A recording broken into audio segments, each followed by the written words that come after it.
কিন্তু তার আগে আমার সাথে একটা ইনসিডেন্ট ঘটে যায়। ওই ছেলেটা বিয়ের কেনাকাটার জন্য আমাকে ঢাকায় আনে এবং মিথ্যা কথা বলে সে যেখানে থাকে সেখানে আমাকে ফিজিক্যালি খুব ইউজ করে বলা যায়।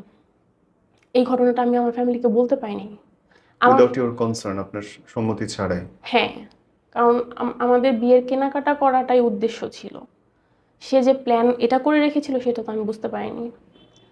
তখন ঢাকা শহর আমি চিনি না, রাস্তাঘাট চিনি না, কোন বাসে উঠলে আমি যেতে পারবো বা কোথায় নামবো, কোথায় কি করব। এখন তো আমি সবই চিনি, তখন চিনতাম না। তো সেই সুযোগটা সে নিয়েছে।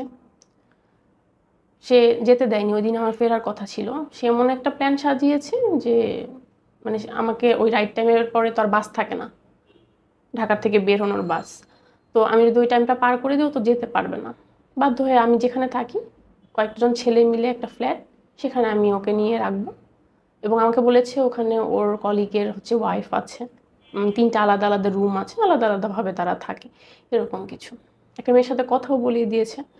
তো তারপরে আমার ফুপা মানে ওই মহিলার সাথে মানে বাসায় আমি একটু মানে আপত্তিকর অবস্থায় দেখে ফেলেছিলাম।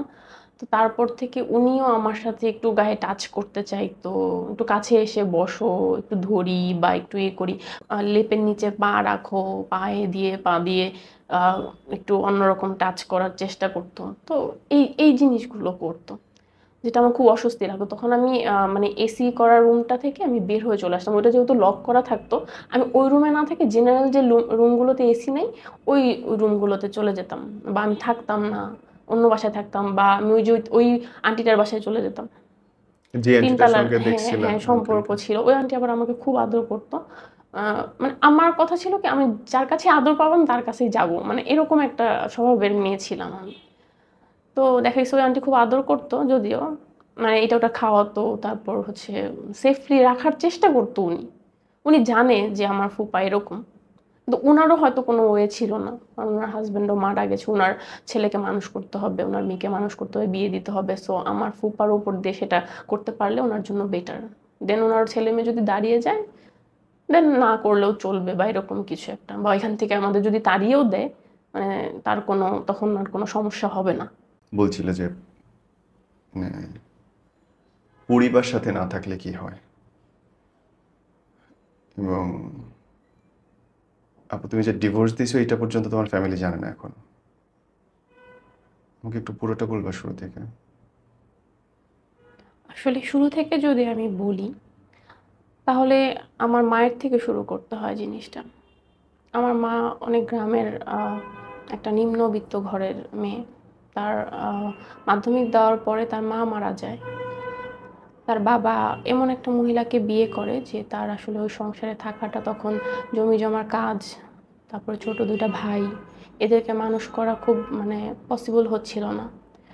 তখন সবাই একরকম অন্যান্য বোনের হাজবেন্ডরা মিলে ধরে বেঁধে এমন একটা ব্যক্তির সাথে বিয়ে দেওয়া হয় মানে যার নিজস্ব, আমরা যেটা বলি যে মুখের জোর, চাপার জোর, সেটা নাই, এবং ইনকামটাও ওরকম না, কিন্তু তার বাবার প্রভাব আছে।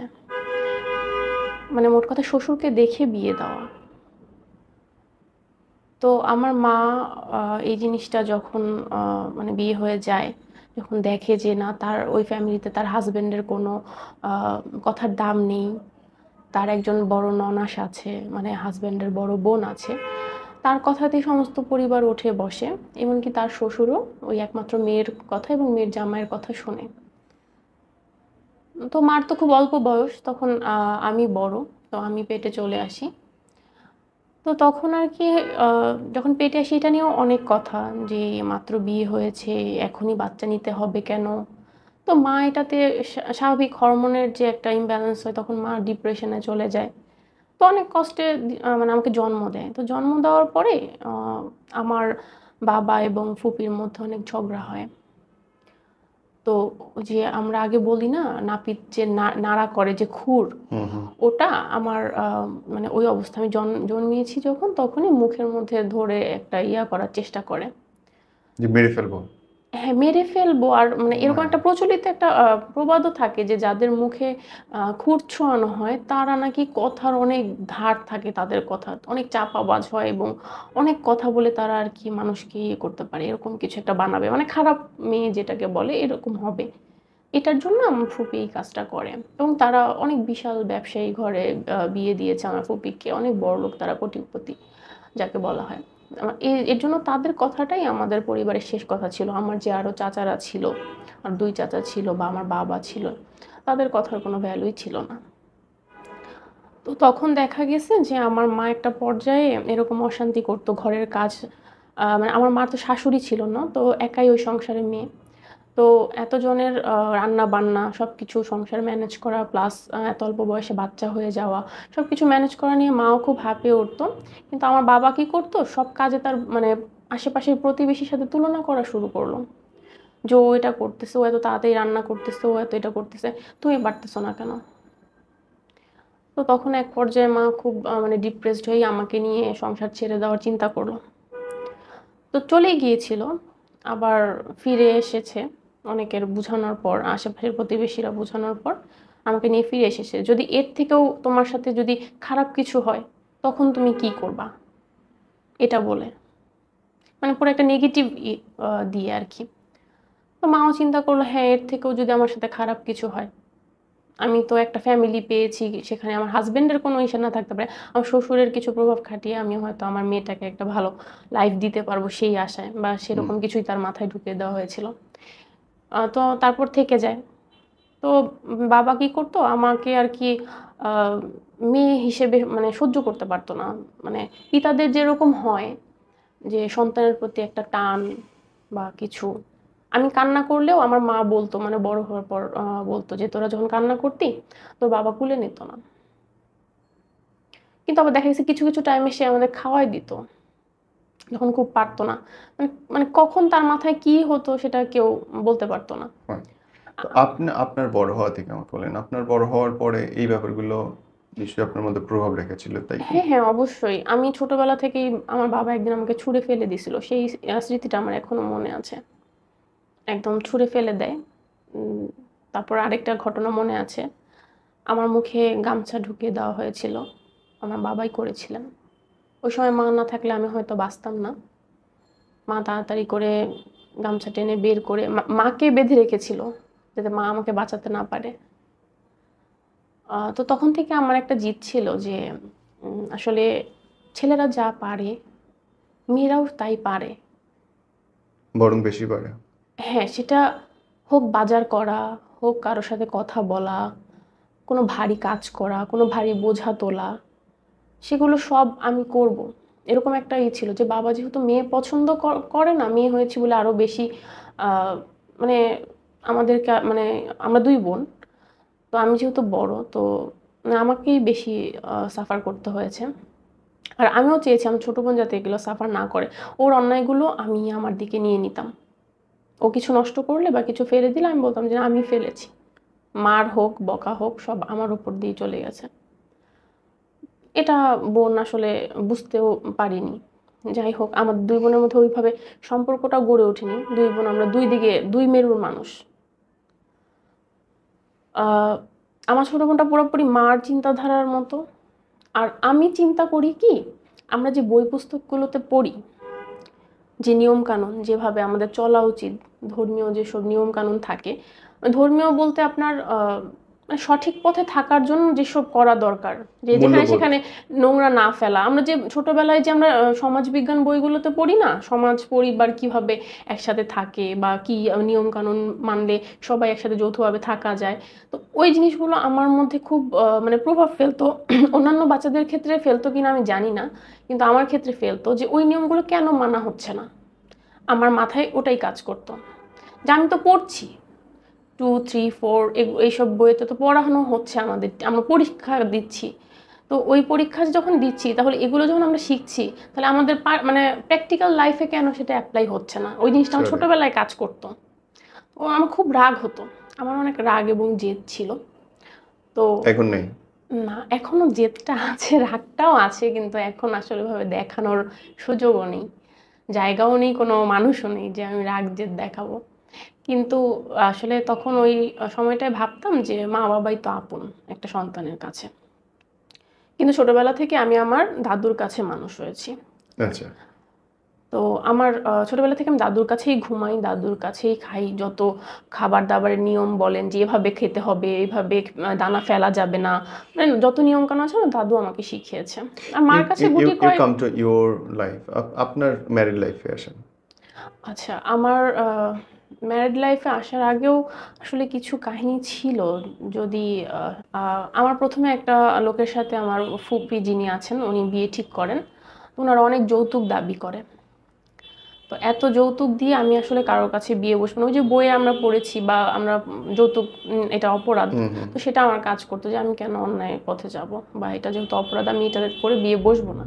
হুম। তো তখন যখন দেখা গেছে যে না ওনারা যৌতুক নিবে, তখন ওই ছেলেটা কি করলো, মানে ওই ছেলেটা একটা মানে ওয়াইফ ছিল, যেটা মানে তার পরিবার থেকে সে লুকিয়ে রেখেছিল। ও মাই গড। তখন ঢাকা বলতে আমাদের ফ্যামিলির কাছে একটা আতঙ্ক, মানে ঢাকায় গেলে সবাই খারাপ হয়ে যায় এরকম একটা ধারণা ছিল। ঢাকা হুম একটা খুব মানে চাকচিক্যপূর্ণ একটা শহর, যেখানে মানুষ মানে চালাক মানুষ ছাড়া আর কেউ যেতে পারে না। হুম হুম। গ্রামের মানুষরা গেলে সেখানে খারাপ হয়ে যাবে এরকম একটা ধারণা পোষণ করতো। আমি কোন বিভিন্ন জেলায়? হুম কোন জেলা আপনার? টাঙ্গাইল। আচ্ছা। তো হচ্ছে মানে তখন আমার মা বিভিন্ন ঢাকায় আমি বিভিন্ন জায়গায় চান্স পাই, বিটিভিতে চান্স পাই। তারপর হচ্ছে আমি প্লেয়ারও ছিলাম, ভলিবল এবং ব্যাডমিন্টন প্লেয়ার, ডিস্ট্রিক্ট লেভেল পর্যন্ত খেলেছি বাহ। এবং ক্লাসিক্যাল ডান্সার। বাহ। তো এগুলোর কোনোটাতেই কেরিয়ার আমাকে গড়তে দেওয়া হয় নাই, শুধুমাত্র ঢাকা আসতে হবে এই জন্য। আমার টিচাররা অনেক আমার প্যারেন্টসকে রিকোয়েস্ট করেছেন, কিন্তু আমার বাবা তো এই বিষয়ে কোনো কথাই বলবে না, আমাদের কোথাও যাওয়া যাবে না। আর মা তো একা, আর্থিক অবস্থা তো, সে তো তখন চাকরি করতো না, এখন চাকরি করে কিন্তু তখন চাকরি করতো না। তখন যে আমাদেরকে পাঠাবে দায়িত্ব নিয়ে, মেয়ে যদি খারাপ হয়ে যায়, মেয়ে যদি অন্য খারাপ ছেলের পাল্লায় পড়ে, তখন এই জন্য আমাদেরকে কোথাও যেতে দেওয়া হয়নি। তো তখন ঠিক করলো যে আমাকে বিয়ে দেওয়া হবে। তখন আমি অনার্স পড়ি।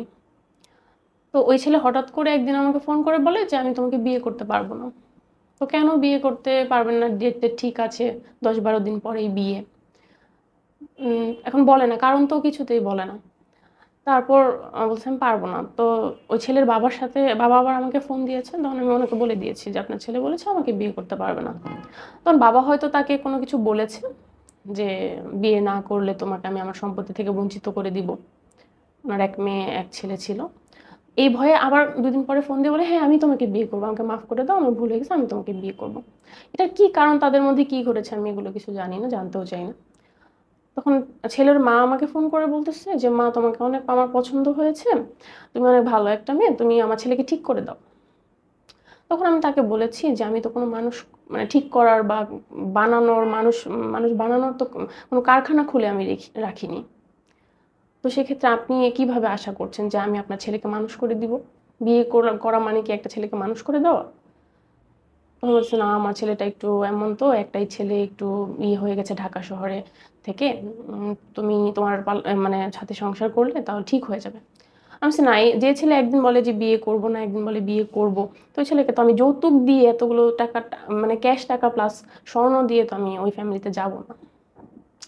তারপরে আমি হচ্ছে নিজে থেকেই আমার এক মানে দুঃসম্পর্কের ফুপার মাধ্যমে খোঁজ নিলাম যে সেই ছেলেটার আর একটা ওয়াইফ আছে, যেটা তার ফ্যামিলির থেকে সে হিডেন করে রেখেছে। যেহেতু সে ঢাকায় থাকে এবং তার ফ্যামিলি থাকে অন্য জায়গায়, অন্য একটা ডিস্ট্রিক্টে। এটা হিডেন করাটা খুব ইজি। তার অফিসে খোঁজ নেওয়া হয়েছে যে সে কেমন ছেলে। তারপর সে আর কি আমাকে তখন এগুলো মানে এগুলো অনেক পরে হয়েছে, কিন্তু তার আগে আমার সাথে একটা ইনসিডেন্ট ঘটে যায়। ওই ছেলেটা বিয়ের কেনাকাটার জন্য আমাকে ঢাকায় আনে এবং মিথ্যা কথা বলে সে যেখানে থাকে সেখানে আমাকে ফিজিক্যালি খুব ইউজ করে বলা যায়। এই ঘটনাটা আমি আমার ফ্যামিলিকে বলতে পারিনি। আমার উইদাউট ইউর কনসার্ন, আপনার সম্মতি ছাড়াই? হ্যাঁ, কারণ আমাদের বিয়ের কেনাকাটা করাটাই উদ্দেশ্য ছিল। সে যে প্ল্যান এটা করে রেখেছিল সেটা তো আমি বুঝতে পারিনি। তখন ঢাকা শহর আমি চিনি না, রাস্তাঘাট চিনি না, কোন বাসে উঠলে আমি যেতে পারবো বা কোথায় নামবো, কোথায় কি করব। এখন তো আমি সবই চিনি, তখন চিনতাম না। তো সেই সুযোগটা সে নিয়েছে। সে যেতে দেয়নি। ওই দিন আমার ফেরার কথা ছিল। সে এমন একটা প্ল্যান সাজিয়েছে যে মানে আমাকে ওই রাইট টাইমের পরে তো আর বাস থাকে না, ঢাকার থেকে বেরোনোর বাস। তো আমি যদি ওই টাইমটা পার করে দিই ও তো যেতে পারবে না। বাধ্য হয়ে আমি যেখানে থাকি কয়েকজন ছেলে মিলে একটা ফ্ল্যাট, সেখানে আমি ওকে নিয়ে রাখবো। এবং আমাকে বলেছে ওখানে ওর কলিগের হচ্ছে ওয়াইফ আছে, 3টা আলাদা আলাদা রুম আছে, আলাদা আলাদাভাবে তারা থাকে, এরকম কিছু। একটা মেয়ের সাথে কথাও বলিয়ে দিয়েছে। তো আমি যাকে বিয়ে করব আর 7 দিন অবিশ্বাস বা করার 10 কি আছে? দিন পর, আর তাকে আমি কিভাবে অবিশ্বাস করি? মানে এগুলো তো কিন্তু মানে আমাকে বিয়ে করবে না এগুলো বলার আগে হয়েছে। তো তারপরে মানে একজনের সাথে যদি আপনার সবকিছু হয়ে যায় তখন আপনি তাকে ভোলাটা কিন্তু অনেক কষ্ট হয়ে যায় যখন না করে দেয়। যে আপনার আমি তো রাগের চোটে বলে ফেলেছি যে আমি হচ্ছে বিয়ে করব না, কিন্তু আসলে তাকে ভুলতে আমার অনেক কষ্ট হয়েছে। আমার মানে অনার্স ফার্স্ট ইয়ারের রেজাল্টটা অনেক খারাপ হয়ে যায়। আমার সব বান্ধবীদের রেজাল্ট একদম ফার্স্ট ক্লাস ছিল, আমারটা সেখানে সেকেন্ড ক্লাস চলে আসে। এবং আমি তখন খুব ডিপ্রেসড হয়ে যাই। আমি শুধু মানে কানে হেডফোন দিয়ে আমি তাকিয়ে থাকতাম, গান শুনতাম ফুল ভলিউমে, কারোর কথা শুনতাম না, হোস্টেলে থাকতাম, কাঁদতামও না, মানে এতটাই ছিল। আমি কারোর সাথে শেয়ারও করতে পারছিলাম না, কারণ তাদের অনুমতি নিয়ে আমাকে এখানে আনা হয়েছিল বিয়ের মার্কেটিং করার জন্য, অথচ তাদেরকে আমি বলতে পারিনি। কারণ আমি জানি যে আমি বললে কোনো সাপোর্ট পাবো না, উল্টা আমাকেই দোষারোপ করবে, তুমি কেন সময় মতো মার্কেট করে ফিরতে পারো না। মানে এত বড় একটা ইনসিডেন্ট অথচ আপনার কোনো সাপোর্ট নেই। না, আমার মা আমাকে একটা ভুল বুঝেছিল, সেটা হচ্ছে আমি বলি, সেটা না বললে আপনি বুঝতে পারবেন না ভাইয়া। আমার ব্যাগে একটা পিল ছিল, পিলের পাতা ছিল। তো আমার মা ওটা আমাকে কারণ জিজ্ঞাসাই করে নাই যে এই পাতাটা কেন তোমার ব্যাগে। আমি এটা মানে নিয়েছিলাম আমার মার থেকে নিয়েছিলাম আমি লুকিয়ে, ছোটবেলায় আমার খালাতো বোনকে জিজ্ঞাসা করার জন্য যে এটা আসলে কিভাবে খায়। হুম। তো এক সময় তো আমাদের মেয়েদের বিভিন্ন অনুষ্ঠান থাকে, তো ওইখানে নাচের অনুষ্ঠান থাকে, তো পিরিয়ডস বন্ধ করার জন্য খাওয়া হয়। তো এটা কিভাবে খায় বা কি নিয়মে খেলে এটা ইয়ে হয় এটা জানার জন্য, যেহেতু আমি মার সাথে ওইভাবে ফ্রি কমফোর্টেবল না। ছিলাম না, জি।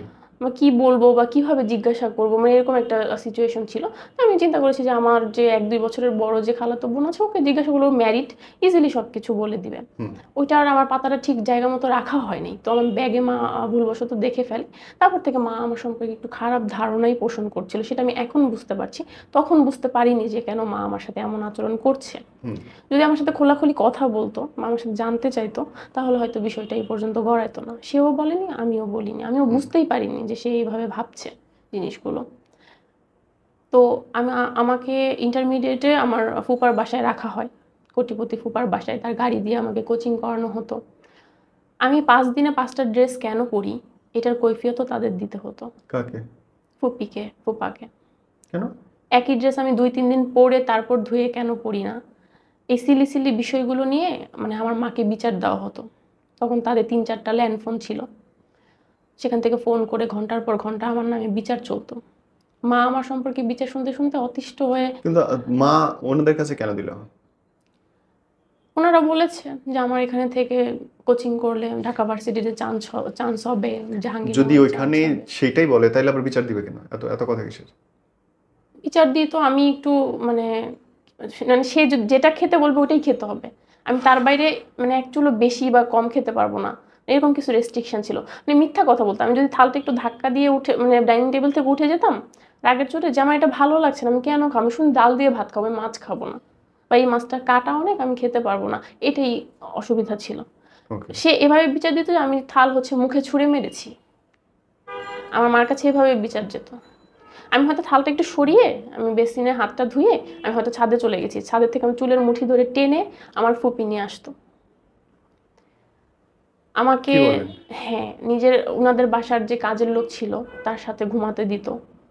এমনকি আমি যদি সকালে একটু উঠতে দেরি হতো, টাইম কলে তাদের জল আসতো, সেগুলো ভরে রাখতাম, তারা ঘুমিয়ে থাকতো, তারা 11টা-12টার দিকে উঠতো, যেহেতু তারা কোটিপতি, তাদের এই অধিকার আছে।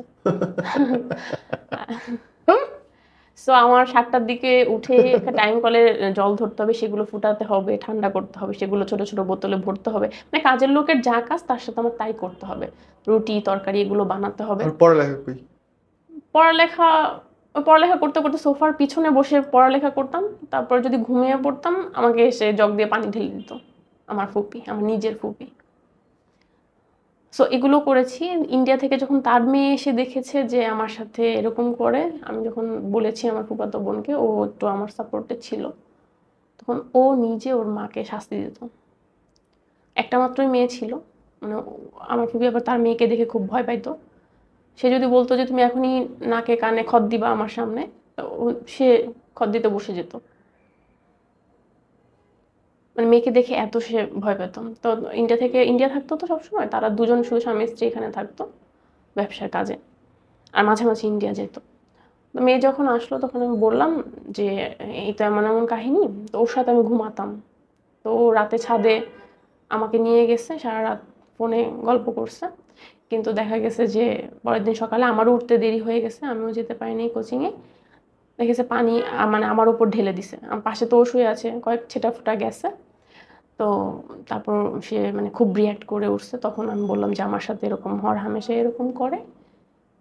তখন সে তাকে হ্যান্ডেল করতো, মাপ চাও, নাকে কানে খত দাও। হ্যাঁ, সে তখন এগুলো করতো। আমি সাবাস। তখন আবার পেছনের ঘর থেকে আমাকে ওই ঘর থেকে বের করে দিত। বাট মানে আমি বুঝতে তো পারতাম যে কি বুঝতাম, হচ্ছে। হ্যাঁ বুঝতে পারতাম, জোরে মায়া জোরে উঠ গলা পাহাড় কার ছিল। নিচে। হ্যাঁ, তো তখন একটু একটু একটু শান্তি লাগতো। তো এইভাবে এইভাবে করতাম।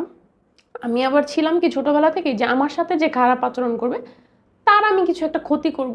আর আমার ফ্যামিলি মানে ক্ষতি বলতে কি ওইভাবে ক্ষতি না, যে আমার আবার ফুপা আমার গায়ে টাচ করতে চাইতো। আমার ফুপা আবার হচ্ছে তিনতলার এক ইসে ছিল, আমার আরেকজন ফুপি বলতাম আমি, তিনতলায় তাদের থাকতে দিত, বিধবা একটা মহিলা, তার সাথে কিছু রিলেশন আমি দেখে ফেলেছিলাম। সো এই জন্য উনি আমার মুখটা বন্ধ করার জন্য মানে নানান রকম আমাকে ভয় দেখাতো, টাচ করতে চাইতো। আমার ফুপি যখন কোনো অনুষ্ঠানে যেত বা কোনো জায়গায় যেত, আমি যখন বাসায় একা থাকতাম, রান্না বান্না নিয়েও এগুলো নিয়েও কথা বলতো। তো দেখা গেছে যে তাদের ক্ষতি চাওয়ার জন্য আমি কি করি তখন, মানে ছোট বয়সে যতটুকু বুদ্ধিতে আর কি, তখন অত ছিলাম না। তো আমি তাদের যে ক্যাশ থাকে সেখান থেকে আমি কিছু ক্যাশ সরানোর চেষ্টা করলাম, যে ক্যাশ সরালে হয়তো তাদের কিছু ক্ষতি হতে পারে, এই হিসাবে, চুরি হিসাবে না। কিন্তু ওরা টেরই পাবে না সে কই গেছে তাই না? হ্যাঁ, কই গেছে তারা কিন্তু দিন শেষে তো তারা ক্যাশ মেলায়। তো ক্যাশ মেলানোর পরে তারা বুঝতে পারে যে ক্যাশ তো ঠিক নেই, যার দায়িত্ব আছে তাকে ধরে, একে ধরে, তারা কিছুতেই বুঝে না। পরে কিভাবে যেন বুঝছে যে আমি একদিন গোসলে গেছি, তো আমার যে ওয়ার্ড্রপ ছিল, ব্যাগ ছিল, ওইখানে একদম খোঁজাখুঁজি শুরু করছে। আমি তো ওখানে রাখি নাই, আমি তো সব ক্যাশ একটা জন্য তাদেরই একটা জিনিসের মধ্যে আমি রেখে দিয়েছিলাম। তো এটা নিয়ে মানে খুবই, আমি এত তাড়াতাড়ি গোসল করে কেন বের হলাম এটা নিয়েও সমস্যা, তাদের খোঁজা এখনো শেষ হয়নি। মানে আমাকে আমার মার কাছে, আমার দাদুর কাছে খারাপ করার জন্য কোনো রকম ওয়ে তারা বাদ রাখে নাই। তো আমার তুমি দাদু যখন মারা যায়, হুম, আমার ফুপা মানে ওই মহিলার সাথে মানে বাসায় আমি একটু মানে আপত্তিকর অবস্থায় দেখে ফেলেছিলাম। তো তারপর থেকে উনিও আমার সাথে একটু গায়ে টাচ করতে চাইতো, একটু কাছে এসে বসো, একটু ধরি বা একটু ইয়ে করি। মানে টাচ করলে বোঝা যায় না একটা মানুষ খারাপ উদ্দেশ্যে টাচ করছে না বন্ধু হিসেবে টাচ করছে না কি হিসেবে টাচ করছে, মানে এটা তো বোঝাই যায় টাচ হুম। করলে। তো এই টাচগুলো করতো। তারপরে লেপের নিচে পা রাখো, পায়ে দিয়ে পা দিয়ে আহ, একটু অন্যরকম টাচ করার চেষ্টা করতো। তো এই জিনিসগুলো করতো, যেটা আমার খুব অস্বস্তি লাগতো। তখন আমি মানে এসি করা রুমটা থেকে আমি বের হয়ে চলে আসতাম, ওইটা যেহেতু লক করা থাকতো। আমি ওই রুমে না থেকে জেনারেল যে রুমগুলোতে এসি নেই ওই রুমগুলোতে চলে যেতাম, বা আমি থাকতাম না, অন্য বাসায় থাকতাম, বা আমি ওই যে ওই আন্টিটার বাসায় চলে যেতাম। যে আন্টিটার তিনতলার, সঙ্গে হ্যাঁ দেখছিলা হ্যাঁ সম্পর্ক আঙ্কেলকে। ছিল, ওই আন্টি আবার আমাকে খুব আদর করতো। মানে আমার কথা ছিল কি আমি যার কাছে আদর পাবো আমি তার কাছেই যাব, মানে এরকম একটা স্বভাবের মেয়ে ছিলাম আমি। তো দেখা গেছে ওই আন্টি খুব আদর করতো যদিও, মানে এটা ওটা খাওয়াতো, তারপর হচ্ছে সেফলি রাখার চেষ্টা করতো উনি। উনি জানে যে আমার ফুপা এরকম, কিন্তু উনারও হয়তো কোনো ওয়ে ছিল না, কারণ ওনার হাজবেন্ডও মারা গেছে, ওনার ছেলেকে মানুষ করতে হবে, ওনার মেয়েকে মানুষ করতে হবে, বিয়ে দিতে হবে। সো আমার ফুপার উপর দিয়ে সেটা করতে পারলে ওনার জন্য বেটার। দেন ওনার ছেলে মেয়ে যদি দাঁড়িয়ে যায়, দেন না করলেও চলবে, বা এরকম কিছু একটা, বা এখান থেকে আমাদের যদি তাড়িয়েও দেয়, মানে তার কোনো তখন আর কোনো সমস্যা হবে না। সো ওইটুকু মাথা গোঁজার জন্য তাদের যে জায়গার দরকারটা ছিল সেটার জন্য আমার ফুপ্পাকে ইউজ করছে, না ফুপ্পাই তাকে ইউজ করছে, আমি সেটা তখন বলতে পারবো না, এটা অনেক আগের ঘটনা, 2009 সালের কথা বলছিলাম। তো আহ, তারপর হয় কি যে তারা মানে আমাকে শিক্ষা দেওয়ার জন্য ওই বিয়েটা ঠিক করে এরকম একটা ছেলের সাথে। আমি আমার মার পায়ের কাছে বসে বসে কান্না করছি যে এখানে কি বিয়ে দেওয়াটা খুবই জরুরি, আমি কি মানে খুবই বোঝা হয়ে গেছি, মাত্র তো অনার্স শুরু করছি, আমাকে অনার্সটা পড়তে দাও, আমি কিছু করি, আমার যে এত গুণ আছে, আমি আঁকতে পারি, আমি গান গেতে পারি, তারপরে নাচ পারি, এই খেলাধুলা পারি, আমি কোনো একটা দিকে যেতে দাও। সব পেরে মানে এটা তো হয় না, যে কোনো একটা দিকে আমাকে বেশি পারদর্শী হতে দাও, বা একটা কেরিয়ারের দিকে আমাকে আগাতে দাও, হয় পড়াশোনার দিকে আগাতে দাও। না বলছে না, তোমার ফুপির ওপরে আমরা কথা বলতে পারবো না, তোমার বাবার কথার তো কোনো ভ্যালু নাই, সারা জীবন তো দেখছোই। রাত 3টার দিকে আমি বসে আমার আম্মার কাছ থেকে এটা পাই। তো এটা শোনার পরে আমি আসলে আরেকটা জিনিসও করি। ক্লাস 8-এ থাকতে আমার দাদু যখন মারা যায়, মা বাবার মাঝে প্রচন্ড অশান্তি হয়, সবসময় অশান্তি হতে থাকে। আমি ওই অশান্তি থেকে মানে পালিয়ে যাওয়ার চেষ্টা করতাম সবসময়। আর ওই পরিবেশটা আমি আর নিতে পারতাম না, আমি ঘর থেকে বেরিয়ে চলে যেতাম, শ্মশানে গিয়ে বসে থাকতাম, কবরস্থানে গিয়ে বসে থাকতাম। সবাই ভাবতো আমাকে ভূতে ভর করছে, মানে একটু যেরকম নির্জন জায়গায় হয়। গিয়ে বসতে হ্যাঁ, চাইতেন। নির্জন জায়গায় বসে, যেখানে মানুষজনের আনাগোনা কম আছে। কিন্তু দিন শেষে ওই আবার রাত হলে তো বাড়ি ফিরতে হবে, মানে এমন একটা ইসে ছিল। বাড়ি ফিরবো আবার ওই ঘ্যান ঘ্যান প্যান প্যান করবে, মানে খুব একটা ফিল হতো। বাড়ি আসলে প্রচন্ড মার খেতাম, ইচ্ছা মতো মার খেতাম, মোটা মোটা ডলা ইয়ার লাঠিগুলো থাকতো দরজায় যে দেওয়া, সেই লাঠিগুলো দিয়ে ইচ্ছা মতো মারতো, হাঁটুতে মানে যত জয়েন্ট ইয়া আছে Oh my God. সেগুলোতে মারতো, চুলের মুঠি ধরে মারা টারা এগুলো ইচ্ছার মতো মারতো। তবুও তাদের মানে ঝগড়াঝাটি অশান্তি আমি আমি সহ্য করতে পারতাম না, যখন এরকম হতো চলে যেতাম। আমার জীবনে একটা মোটিভ ছিল ছোটবেলায়, যে আমি দাদুকে কথা দিয়েছিলাম যে আমি কখনো প্রেম করে বিয়ে করব না, ফ্যামিলি যাকে দিবে, যার সাথে ইয়ে করবে তাকেই বিয়ে করবো। সব আশেপাশে শুনি যে এর সাথে বের হয়ে গেছে, ওর সাথে বের হয়ে গেছে অল্প বয়সে, আমি জিনিসটা করব না। কিন্তু দেখা গেছে যখন আমার ফ্যামিলিতে খুবই অশান্তি শুরু হলো, তখন আমি একটা কমফোর্ট জোন খোঁজা শুরু করলাম। যখন স্বাভাবিক। যখন আমার পাশে দাদু নাই, আগে তো দাদু ছিল, যে কোনো কিছু দাদু আমার এটা লাগবে, দাদু আমার এটা লাগবে, বা এটা আমি এটা জানো এটা হয়েছে, মা আজকে এটা বলছে, বাবা আজকে এটা বলছে, আমার তো জিনিসটা ভালো লাগে না, আমি শেয়ার করতাম, এগুলো শেয়ার করার কিছু ছিল না। তখন আমিও ওই টাইমটাও পাগলামি করতাম। আমি তখন আশেপাশে সবাই বলতো যে ওকে কোন সাইকিয়াট্রিস্টের কাছে নিয়ে যাও, দেখাও, কেন এত জিদ তার, কেন এত রাগ, কেন সে এরকম করে, রাগ উঠলে কেন কাঁপে, এরকম কেন হয়।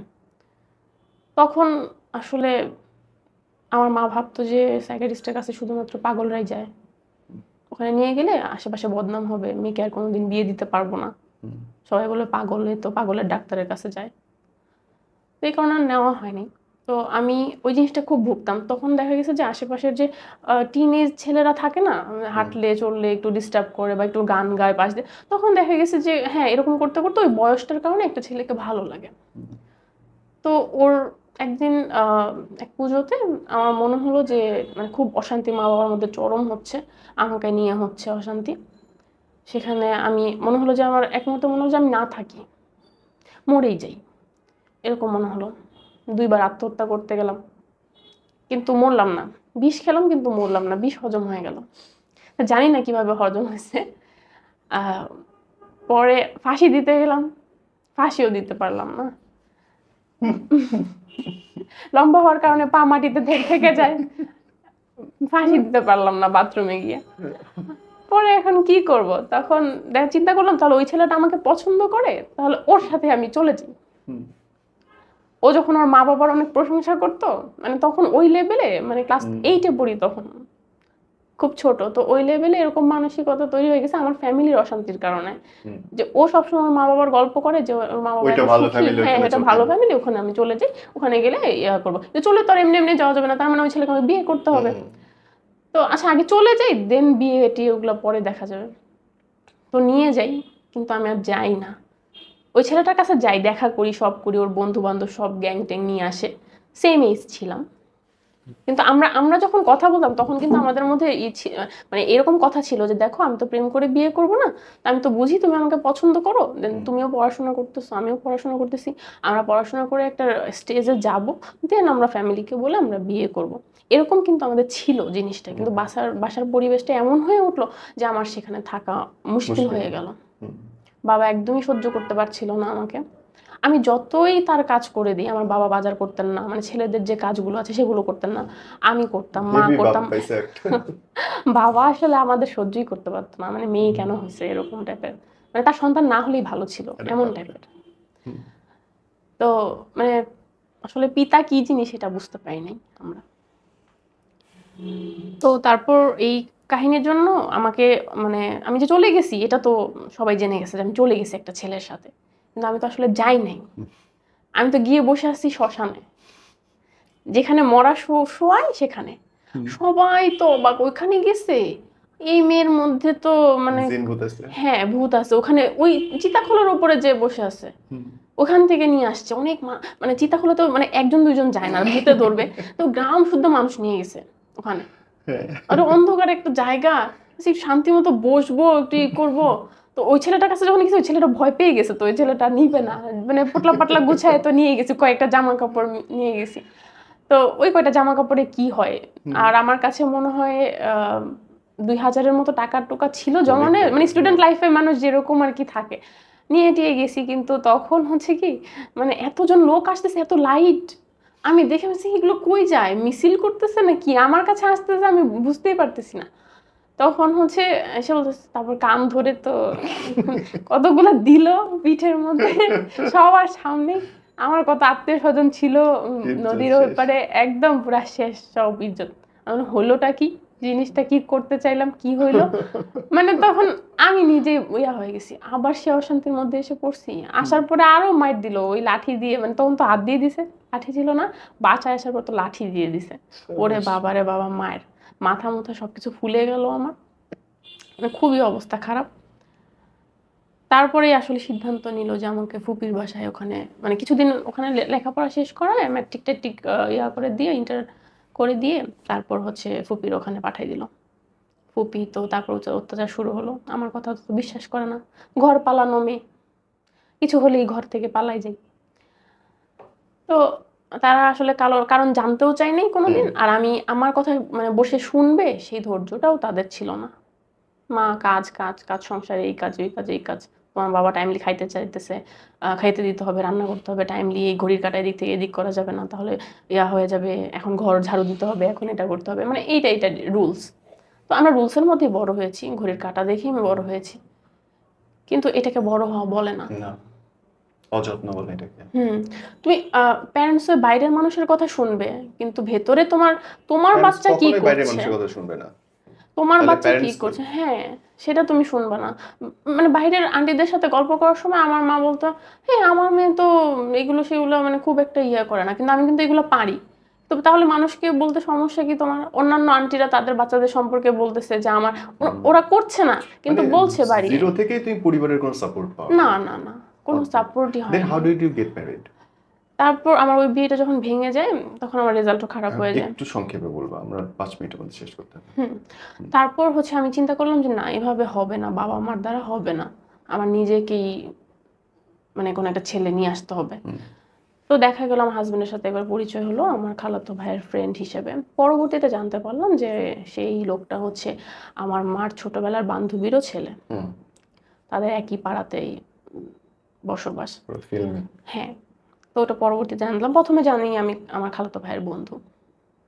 তো এই সম্পর্ক মানবে না, আমাদের জাতপাতের একটা ইস্যু আছে, তো এটার জন্য মানবে না কিছুতেই। তারা কোন বংশের তুমি? তারা উচ্চ বংশের, আমরা একটু মানে নিম্নও না, মিডিয়াম মিড লেভেলের। তোমার বংশ কি? বৈশ্য। আর ওরা? ব্রাহ্মণ। কোন কত সালে গল্প বলতেছো এটা? 12, 2012। তখনও তো বোধহয় জাতপাত অনেক দেখে, এখন কি দেখে এত? ওই ফ্যামিলিতে তখন বেঁচে ছিল ওর দাদি বেঁচে ছিল, তো উনি অনেক প্রায় 85 বছর বেঁচেছে। তো উনি এগুলো খুব করতো, আমার হাতে ভাত খেত না, এরে বাপ। জল খেত না, অন্য পাপ যে আমরা বিলাসীর পড়েছি ঠিক ওই টাইপের। তারপর হচ্ছে আমাকে ওনাদের পারিবারিক যে মন্দির ছিল সেটাতে উঠতে দিত না, এলাকার মানুষজনের সামনে অপমান করতো, তাদের বাড়ির বউ অথচ অপমান করতো। ওই যে প্রেম করে বিয়ে করেছি, কোর্ট ম্যারেজ করে রেখেছি, আমরা প্রেম করে বিয়ে করতেও চাইনি, দুইটা ফ্যামিলিকে জানিয়েছি, কোর্ট ম্যারেজ মানে করে রেখেছি। হ্যাঁ, এটা যদি না মানে দেন আমরা এটা বলারই প্রয়োজন মনে করিনি যে কোর্ট ম্যারেজ করে রেখেছি, ফ্যামিলিকে তো জানাবো। একটু সমস্যা তো হবেই, প্রেমের বিয়েতে একটু প্যারেন্টসরা সমস্যা করেই, কিন্তু ভাবিনি যে এত কিছু হবে। পরে যখন মানে তারা অনেক ফাইট করতেছে দুইটা ফ্যামিলি, তখন ভাবলাম যে কোর্ট ম্যারেজের কথা বলেই দিই, তাহলে তার কিছু করতে পারবে না। বললাম যে কোর্ট ম্যারেজ তো আমরা করে ফেলেছি। তখন বলতেছে তাহলে কি হবে এখন। তারপরে ঢাকেশ্বরী মন্দিরে বিয়ে হলো, কিন্তু আমার ফ্যামিলি আসলো না। রাগ, আমার বাবা তো এমনিতে আগে থেকেই আমাদের করতে পারে না। আর আমার মা হচ্ছে অসম্মান হয়েছে, তাদের চাকরি চলে যাবে, বাসা চলে যাবে, কোয়ার্টার চলে যাবে, এটা নিয়ে তাদের খুব মাথা ব্যথা। পরে মানে বিয়ে হলো ঠিকই, কিন্তু দেখা গেছে আমার হাজবেন্ড আস্তে আস্তে 6টা মাস সবই ঠিকই ছিল, মানে আমিও মেনে নিচ্ছিলাম, মানিয়ে নিচ্ছিলাম। পরে দেখা গেলো যে আমার সম্মানটা ওখানে, তখন আমার ভেতর থেকে বলে উঠলো যে তোর সম্মানটা কোথায়, এখানে প্রতি পদে পদে অপমানিত হচ্ছিস। মাস্টার্স পাশ করলাম, অনার্স করলাম, মাস্টার্স করলাম, মাস্টার্সে হাই র্যাঙ্ক করলাম, ন্যাশনাল ইউনিভার্সিটির মধ্যে 3rd হলাম, কিন্তু সেগুলো কি হলো? তোর যে কোয়ালিটি ছিল সেগুলো তো তোর হাজবেন্ড কিছু, মানে আমি ওর সাথে আমাদের কমিটমেন্টই ছিল যে আমি এগুলো করব, তুমি আমাকে আমার বন্ধুর মতো পাশে থেকে হেল্প করবা, ফিনান্সিয়ালি না, অন্যভাবে সাপোর্ট করবা। হ্যাঁ, তো দেখা গেছে ওর ফ্যামিলি থেকে যখন আমার সাথে এরকম আচরণ করা হলো, ও হয়তো মেন্টালি ডিস্টার্ব হয়েছে এটা নিয়ে। রাতে রাতে কান্না করতাম, ও ঘুমায় থাকতো, আমি বারান্দায় গিয়ে কান্না করতাম, সেগুলো খেয়াল করতো না। এরকম আস্তে আস্তে আস্তে আস্তে করতে করতে আমাদের মধ্যে একটা হালকা দূরত্ব সৃষ্টি হলো। তো দূরত্ব সৃষ্টি হলো, তারপর শুরু হলো আশেপাশের মানুষদের বাচ্চা নাও না কেন সেটার একটা চাপ, যেটা হয়।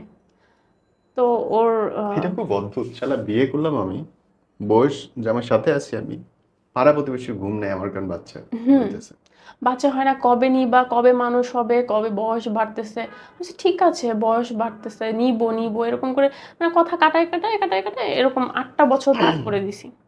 8টা বছরে যে বুঝলাম যে আসলে তার কাছ থেকে আমি কিছুই পাইনি। সাপোর্ট যে আমার সম্পর্কে যে সে বলবে কথা, যে তোমরা মানে আমি বিয়ে করেছি, আমার ওয়াইফ, তোমরা আমার বউকে ভাত রান্না করতে দাও না, ভাত রান্না করলে তোমরা খাও না, জল দিলে তোমরা খাও না, তাহলে মানে আমার ওয়াইফ হয়ে তাহলে কি হলো? একটা অন্য মেয়ের সাথে তোমরা যা আচরণ করো, কোনো অনুষ্ঠান হলে, পূজা হলে, কোনো লুচি ভাজা হলে, কোনো কিছু হলে, ওইটা আমি ধরতে পারবো না। ওই ঘরে আমি যেতে পারবো না, যে ঘরে ওই খাওয়ার জিনিসগুলো থাকবে সেগুলো আমি ধরতে পারবো না।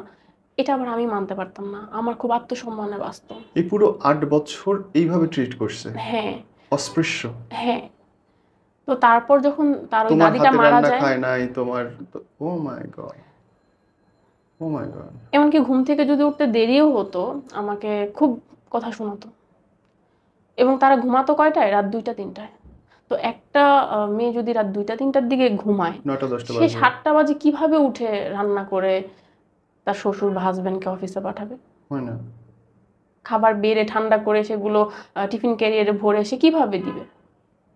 এত রাত জাগতো কেন এরা? তারা ভাতই খেত রাত 2টা, 1:30, 2টার দিকে। আমি টিভি দেখতাম, দাঁড়িয়ে দাঁড়িয়ে ঝুমতাম কখন ভাত রান্না হবে, কখন। আর আমার খুব ক্ষুধা লেগে যেত, আমি হোস্টেলে থাকতাম, আমার তো 8টার মধ্যে খেয়ে অভ্যাস। আমার লাইফের সাথে তাদের লাইফের টোটালি 360 ডিফারেন্স। ডিগ্রি একদম। একদম। আমি এভাবে মানুষই হইনি। আর আমি হোস্টেলে থাকি, মানে হোস্টেল লাইফে জামাইয়ের সাথে তোমার মেন্টাল ডিফারেন্স যেটা, এই যে 8 বছর পরে এসে তোমার মনে হলো যে সে তোমাকে সাপোর্ট করছে না, নাকি আগে থেকে? না, আগে থেকেই মনে হয়েছে, কিন্তু ছাড়ার কোনো ওয়ে ছিল না, কারণ ছাড়লে আমি কোথায় যাব? প্রথম প্রশ্ন হচ্ছে আমি কোথায় যাব? আর ইকোনমিক্যালি সলভেন্ট আমি ছিল না। কারণটা যে দেখাবো, আমি আমার কোনো কোনো কিছু দেখানোটা তো তারা বুঝবে না। প্রথম কথা হচ্ছে তারা আমাকে তো বুঝবে না, এটাই ছিল মেন। ছোটবেলা থেকেই তো তারা এটাই করে আসতেছে, তাদের কাছে তো সোসাইটিটাই মেইন, সমাজের লোকজন কি বলবে। আমার যে প্রথম বিয়েটা ভেঙে গেছিল, আমাকে ঘর থেকে বেরোতে দেয়নি, আমাকে ভার্সিটিতে যেতে দেয়নি। একদিন আমি বাসে একজনকে মেরেছিলাম আমার গায়ে হাত দেওয়ার জন্য, এবং স্টুডেন্টদের দিয়ে মার খাইয়ে তাকে আমি রাস্তায় মানে বাস থেকে নামিয়েছিলাম। তারপরে মা আমাকে যেতে দেয়নি প্রায় 10-15 দিন বাসে, মানে বাসে করে ভার্সিটি যেতে দেয়নি। আমি আবার একটু ওই দিক থেকে ছিলাম যে কি হবে, আমি যা হবে আমি দেখে নিব, আমি একা একাই তো চলাফেরা করি। প্রথম প্রথম খুব ভয় পেতাম, নির্দিষ্ট গণ্ডির মধ্যে মানুষ হয়েছি তো, গণ্ডির থেকে যখন বাইরে গিয়েছি তখন আমি খুব ভয় পেতাম। আশেপাশের লোকজন, ছেলেরা তাকিয়ে আছে, কি বলবে কি করবে, বা আমি তাদের সাথে কিভাবে কথা বলবো, একটা মানুষের সাথে, অপরিচিত মানুষের সাথে কিভাবে কথা বলা উচিত, কিভাবে মানুষের সাথে মিশতে হয়, ওই তখন আমি শিখেছি। এর আগে তো আমাকে মানে কোনো মেয়েদের জায়গায় পড়েছি তো, তো কোনো ছেলের সাথে কিভাবে কথা বলতে হয় বাবা বা ভাইটাই এদের ছাড়া আমি আসলে তখন জানতাম না।